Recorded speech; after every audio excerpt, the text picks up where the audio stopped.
Hello, everyone, and welcome to part 1 of this Bible study series called The Story of Creation. I am your host, Carrie Ann Greenland, and with me, I have my husband, Carol Greenland. In this series, we will be dissecting the creation story as recorded in Genesis chapter 1.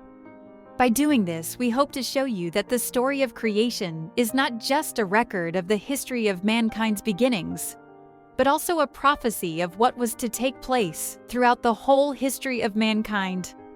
It is our intention to show that the objects mentioned in creation can be used to highlight the theme of the great controversy and symbolize different aspects of the battle between good and evil. Keep your minds open as we attempt to show you a deeper dimension than what is often seen. Our focus for today will be Genesis 1 to 5. Let us begin. Read Genesis 1 to 2. 1. In the beginning, God created the heaven and the earth. 2. And the earth was without form and void, and darkness was upon the face of the deep, and the Spirit of God moved upon the face of the waters. Okay, so I have a question. How does verse 1 start by telling us that God created the heaven and the earth, and then in verse 2, it tells us that the earth was without form? How did the earth not have a form after it was created? Wow, these are loaded questions. How do I begin? Okay, here is the thing. Verse 1 of chapter 1 is simply a title for the chapter.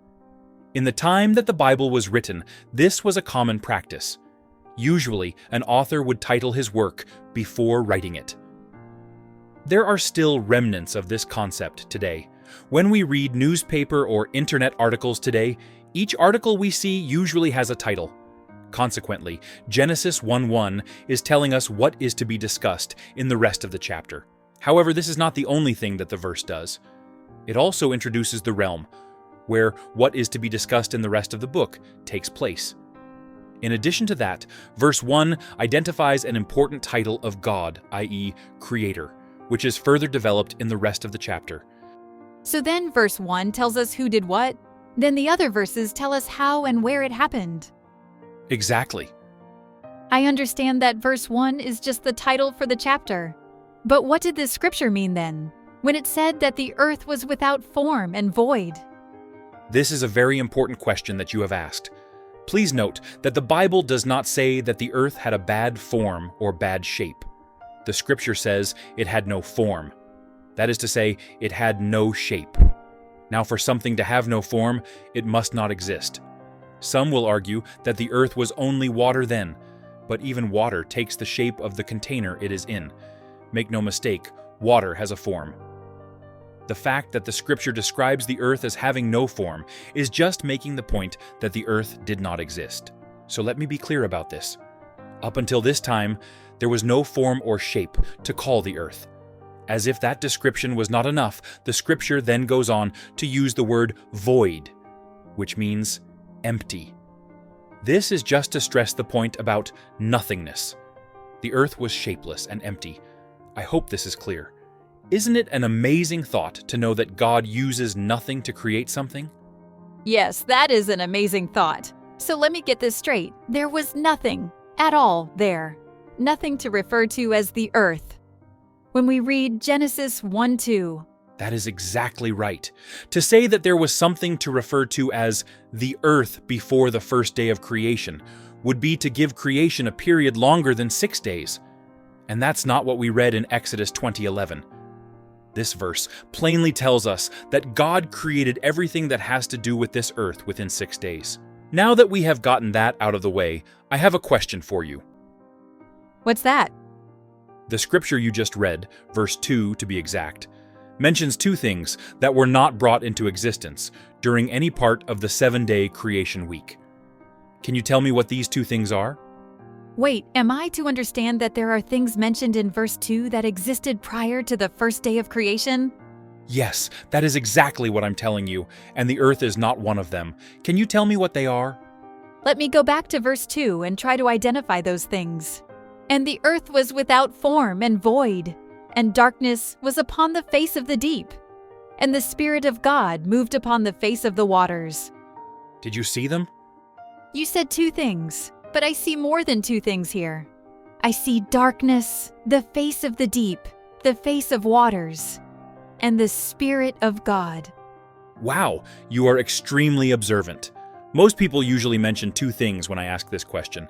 Firstly, let me deal with the Spirit of God. God is the Creator, so He should not have even been mentioned.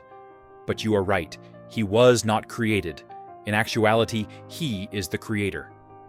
Before now, I have never heard anyone mention the deep, and consequently, I have never given it much thought before.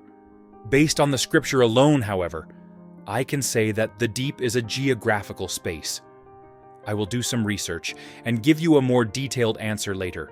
But for now, I hope we can at least agree that the deep was a space. The other two things you mentioned, darkness and water, are the answers I typically get for my question. I don't think I have to define these, since these things are still present on the earth today. However, it is important to note that these things were not made during any part of the 7-day week cycle instituted at creation. So, according to verse 2, the deep, water, and darkness are older than the earth. That is correct. In succeeding videos, I will highlight what is the importance of acknowledging that these things, water, darkness, and the deep, predated the earth. For now, though, let's continue reading by reading verse 3 and 4. Genesis 1:3-4. 3. And God said, "Let there be light," and there was light. 4. And God saw the light, that it was good, and God divided the light from the darkness. 5. And God called the light day, and the darkness He called night. And the evening and the morning were the first day. Should I understand that the darkness was contained in the same place referred to as the deep, and God caused the light and the darkness to coexist in the same space? This is another deep question. You are really asking some good questions.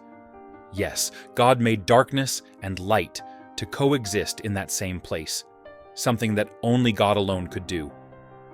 It is interesting to note that the light did not totally dispel the darkness, but instead shared the space. What? Usually, if I enter a dark room and turn on the light, the darkness disappears. How then am I to understand the concept of darkness and light sharing space? The answer to your question is in verse 5. 5. And God called the light day, and the darkness He called night. And the evening and the morning were the first day. God did not put away the darkness, but instead used it as part of the definition of a day. This should not be hard to understand, since we still have darkness, night, and light, day, presently sharing a specific time period. All right, I have another question. Let me hear it. Verse 5 makes mention that the evening and the morning were the first day. Should I understand that there was no 24-hour period called a day prior to this? Although the answer to your question should be pretty obvious, I'm here to tell you that some don't think it's that obvious. Before I can begin to answer this question, it is important to understand what time is. Time is simply a unit of measurement allotted to change. Understand that prior to this, change was never measured in any way, shape, or form like it is here on Earth. This was in part because the Earth did not yet exist. I like to describe this era or dispensation in heaven before the first day as timelessness, eternity. Only because the concept that we know of time was not used. To say that there was timelessness in heaven is not to say there was no order or system in place to measure change. This is not what I am saying. All I'm saying is that our system of calculating time did not exist there. Understand that the first day did not exist until the first day was created on earth. Therefore, the passage of time before the creation of the first day could not be measured in days, weeks, months, or years, since the first day was not yet created.